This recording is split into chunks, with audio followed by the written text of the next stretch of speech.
the quiet peace of God.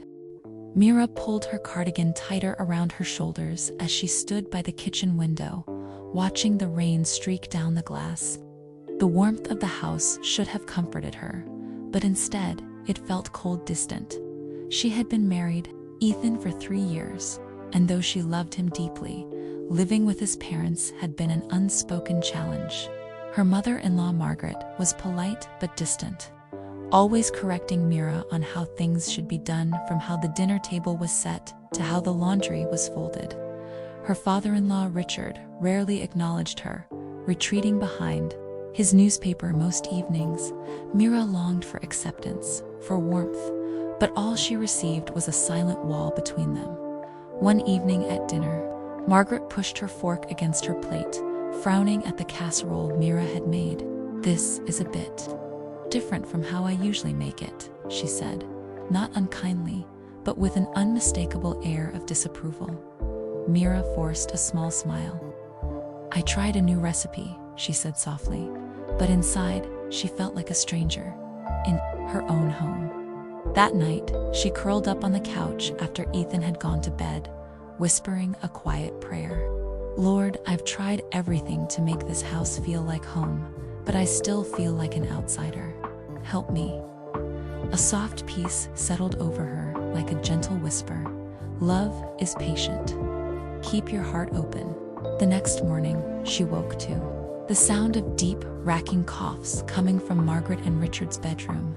Without hesitation, she rushed in with warm tea and medicine. Margaret, too weak to protest, let Mira place a cool cloth on her forehead. As Mira carefully adjusted the blankets around her, Margaret's voice broke the silence. "No one's ever taken care of me like this, not since Ethan was little." Her eyes softened and a tear slipped down her cheek. Mira gave her a reassuring smile. "You are family. Let me take care of you." Later that evening, as Mira sat in the quiet of the living room, she opened her Bible and her eyes landed on a verse. "There is no fear in love, but perfect love drives out fear." 1 John 4:18. Suddenly, she understood. Her in-laws weren't unkind, they were afraid.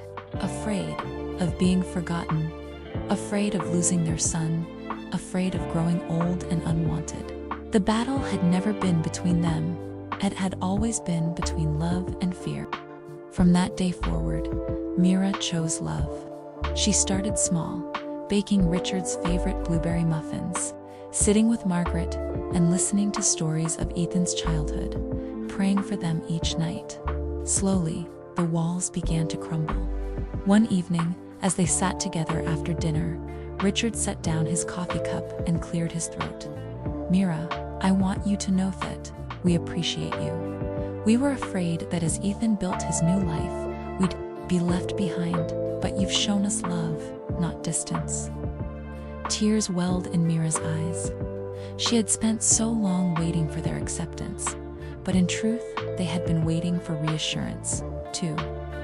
From that day on, peace settled in their home.